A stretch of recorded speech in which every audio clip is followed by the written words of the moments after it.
Okay, anyway.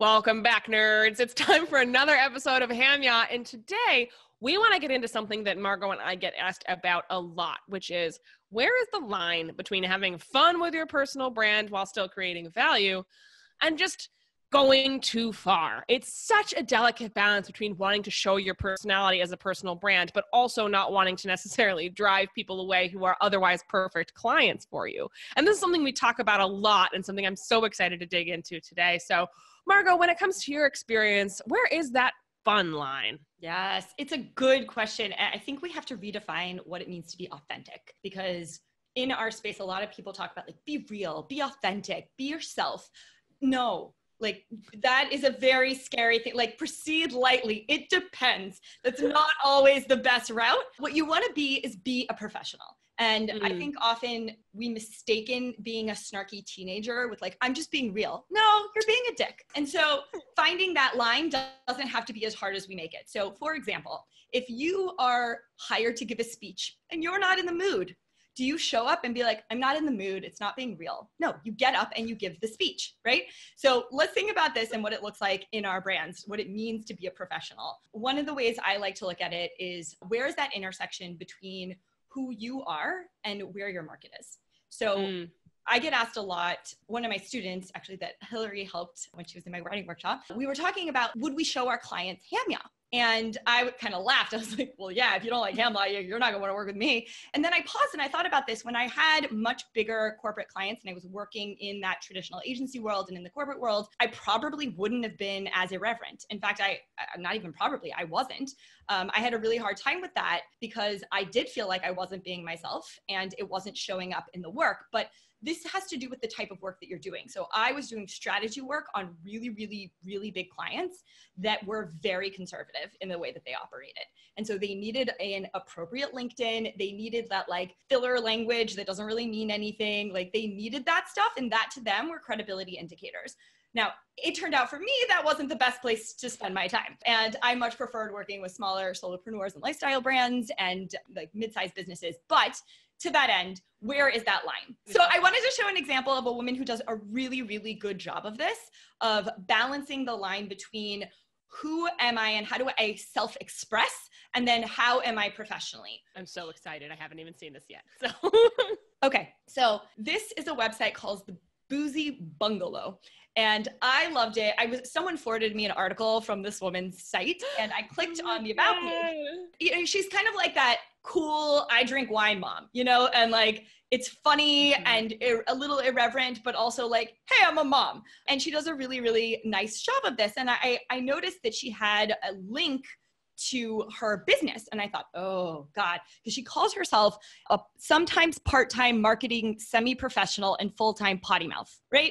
And look at the picture. I mean, she's holding a glass of wine. She has like scroll down a little bit. Oh, wow. Right? She has like pom-poms around her. Like she is fully in herself. So cut to Sidewalk Content Studio, which is her business website. And interesting. It's fantastic. It's very clean. It's very clear. Hi, I'm Emily, a writer, an editor, a recipe developer, a style. I mean, okay, this is a lot. But the point is, in terms of the visual elements in communicating that this person has both a personality, but is a professional, I think scroll down. Nice job of treading the line. Yeah, absolutely. I think that is a really interesting contrast to where also her professional site has no shot of her at all.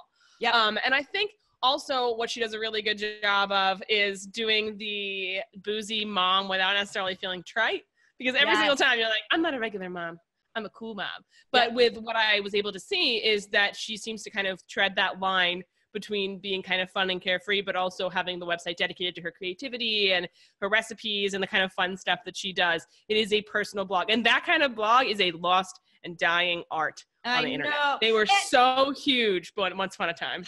Yeah, well, you know how I feel about sidebars, but Yeah. so the thing that I think is so smart about this is she actually leverages like her expertise in her personal brand. So design wise, one is very obviously a personal blog. One is very obviously a business site, but she is selling herself as a content expert, right? In these different domains. And then she's displaying that expertise by having her own blog. And so I think that's a really, really smart way of being able to be yourself. And this is really what the conversation comes to when it's figuring out where the line is that if you're going to have personality, if you're going to be creative, if you're going to be sweary, you just have to make sure it's a means to an end and not being sweary for the sake of being sweary. A good rule of thumb I find when it comes to like letting your personality hang out in your branding is that line of oversharing. So when you are being sweary, when you are being creative, when you're talking about drinking or recipe creation or whatever it may be, if it is something that can be used to be of value to your target people or something that your target people can relate to, tell it. But there is a moment where if you are talking about so many deep personal things to your email list that you will start to lose people because it's just not relevant to them. I actually had a client who's pretty big. I will not name names, but he was talking to me about his blog when he had just gotten started and how he had a following, but his blog became kind of a place for him to vent about his struggles with mental illness and depression. But he actually shut down that blog because he had begun to treat it like a diary. And his talk about his mental health struggles and all of this was no longer, it was mostly a place for him to vent and just let it all hang out and for people to read it. And it actually did damage to his readership because while people were there to support him and people were able to relate and other people with mental health issues were finding kind of solace and community, because it was more of, again, a diary setting, the value started to dissipate. And in that sense, that is why readership, in his words, sort of downward spiraled a little bit. He still talks about and he's really open about his mental health struggles, and it's a really wonderful thing to see, and he has a great way of talking about it. But I think that was such an interesting story on the distinction between how to talk about your personal life, your struggles in a way, or like just who you are in a way that is valuable for people, or versus in a way that's just you getting something off your chest. You have to be very careful. And the shortcut I use is we always come into these things thinking, what do I want to say? What do I have to tell the world? And that's kind of how we have this conversation, right? Like, what do you share with the world? That's how we always think about it when we all jump into the content space. And in fairness, that's how we've been trained. I mean, that is what every single interview asks you for high school, for college, for graduate school, like every single job application, like, what do you want out of this? Or like, what do you want? What do you have to say? What's your vision? Exactly. That's the opposite approach that you should take to your content and to your brand. The question is, why should people care? Or I love what you usually, I stole this from your playbook, but it's what do these people need to hear? What do I need to say to them today? Absolutely. And how can you be useful? I think that's the other thing too. But with the site we were looking at too, like her being funny was useful because first of all, it speaks to her target market. It helps them feel like they're less alone. They're also boozy moms who are creative and love recipes and all of this stuff, but are kind of laid back about it. And it sort of creates that empathy, that connection, but it is also useful. She provides useful things, recipes, content, whatever, like styling. She has interesting stories. All this good stuff is going on over there. So it's fine for her. It is perfectly okay for her to kind of come at it from that really personal angle. But if, again, you saw that on her site where it was like the drunk copywriter, where she was just constantly pouring herself glasses of wine and talking about how whiskey helped her write better copy, chances are bigger brands would be a little bit anxious about that, and she might be turning away clients who would otherwise be a perfect fit to work with her.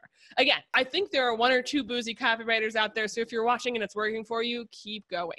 But that's sort of, I think, where the line is really well demonstrated, is she has her blog for her personal stuff, and she has her really professional kind of work page, but there's personality in both. Yeah, I completely agree. I think the point is that you have to be aware of the consequences of being yourself, if you will. So like, I am very aware that if cursing turns you off, you probably won't enjoy anything I do, but that's okay. You know, like you have to honor that. Like I have two choices in that regard, right? I can limit myself and I could shift my language. I could be more deliberate with my fucks, which I think is actually a better way to do it. And I know Stephen King would agree with me on that. Or just be completely irreverent, go all out Gary V on it. But recognize that that's going to turn people off and that's going to be a reason they don't like you. But it might be the same reason people do like you. So just be aware. It's not that one is good or bad. It's that there are consequences. So when people say be yourself and then they're shocked when people don't like them, like that's silly. No, not everyone's going to like you. And that's actually an indicator that you're doing it right. If you're leaning into your weird, and you will find your weird people and your tribe, that comes from understanding that half the people aren't going to jive with it. They're gonna be like, that's not for me, or this thing was offensive, or this thing is just not, I'm not feeling it. And that's okay. Yeah. And it's also a good, and we talked about this, we talk about this often with HAMYAW too. You often, especially when you're talking about something a little controversial, I talk about hot takes a lot with my own students and in my own work. And everyone asks me, like, where is the line, and not just between fun, but between being critical and being mean-spirited. And sort of having a hot take and actually coming for somebody to damage a career. There is, of course, like, you have to figure out where the line is for yourself. But whenever I sit down to write a hot take piece or criticize the industry or sort of talk about online business in a way that's anything but favorable, I often think to myself about, what is a possibility for me to hurt somebody here? Is there a possibility that I could damage somebody's reputation here? Is there a possibility that I could be writing myself out of a career here, of course, just by the fact that I have taken a stance that not only people are disagreeing with, but causes active harm. And I think that's a really important point, because you're having fun, mostly if you go over the line, the only person you're harming is yourself. When you want to take a stance and be distinct and stand out in your market by being really for or against something, you have to be incredibly conscious. And you also have to be ready to accept consequences on both sides of this. Like, if you want to show a personality in some way, whether you're more of a playful human being or you're more of a critic, you really have to sit with what you are comfortable representing and how you're comfortable being viewed in an unfavorable light. Like, I'm sure that Boozy mom was like, wow, people are going to think I'm the drunk mom, I guess. Oh, well. And that was okay with her. But if she was any modicum, had any sort of speck of self-consciousness around it, it would not have worked, and it would not have been a sustainable brand for her. That's exactly right. I think how you deliver the information is important as well, in terms of like picking a fight, if you will, because there are times where, I mean, you and I have in many ways to think that we have been marketing heretics, and we've said, hey, we see things that need to be fixed or that aren't right. And that's our stake in the ground. And you have to decide, is this the hill I'm going to die on? And if it's worth talking about, because it's different than personally attacking someone. That's unkind. And so you have to think of yourself, where your line is. I mean, what underlines this whole conversation for me is self-awareness. And the only way to really do this well, or to develop that, is in many ways to get it wrong. This is what I meant about being a professional. So that's not to say you're not being authentic, but you need to frame things in a way that are acceptable to your market and where you're not being unkind. Yeah. And again, people are so worried that their website's going to show up on HAMYAW. I got to tell you guys, unless we ask your explicit permission to praise the crap out of it, we do not go after small businesses here. We don't. We go after big guys. We go after celebrities, and not going after, we always have something positive to say among the negative. That is a conscious choice. That is also how we, first of all, protect ourselves and our businesses from lawsuits. But also it's because we have no interest in creating this show to go after people. We want to talk about brands, we want to talk about marketing, we want to talk about business, and there are so many things to talk about outside of the scope of your individual business or making you feel bad about your website in order to make us feel better or create content. That is the line for us. And I think it's so important to think about, that's not the line for us? No, I agree. Like, that was I was like, wait, I got it all wrong. But no, and it's just so important to just think about, as you create a personal brand, as you put a stake in the ground, as you are funny, critical, smart, dumb, intentionally to be humorous, whether you want to come at something from a satirical angle, whether you want to represent some sort of side of marketing you feel is underrepresented, you just have to think it all the way through and figure out where your line is. You have to test things, and you have to learn your lessons when they come back. Just like you've learned lessons, I've had to do the same thing, where you have to eat crow and a little humble pie for a second. You think, wow, I'll do better next time, because that is a hazard of having a business and a brand in the public eye. That is what a hazard of visibility being part of your brand strategy is, that you have to learn how to take your licks and become a better person and brand because of it. Because in the words of my dad, if you make mistakes, you're learning. If you repeat them, then you're just doing a bad job. So those are just words for life. And I think that's applied to so much of the work I've done in my personal branding and experimenting with who I am and how I want to stand out. I completely agree. And I would only add to that you need people in your tribe that you can text when that happens. Like, how many times have I texted Hillary being like, oh my God, I did this thing, or my friend Shannon or Sarah, and like, they respond to me, they're like, you crossed the line, and they'll be honest with you, they'll be like, that was a shitty thing to do. And I'm like, crap. Or they're like, no, you were good there. Like, stand by it. Don't be insecure and let those voices in your head. You need Absolutely. those honest people in your corner, identifying where the boundaries are. Yeah. Like we talked about it. So 100%. And it's just, again, experiment, put yourself out there, but always make sure no matter what you're doing, that you are being useful in some way to your target. Always make that the priority. And more often than not, you'll be safe. Make yourself useful. That should be like our marketing strategy of all. So you guys, thank you so much for watching. I'm Margot Aaron. I'm Hillary Wise. This is HAMYAW. We'll see you in 2 weeks. Bye-bye. Bye, guys.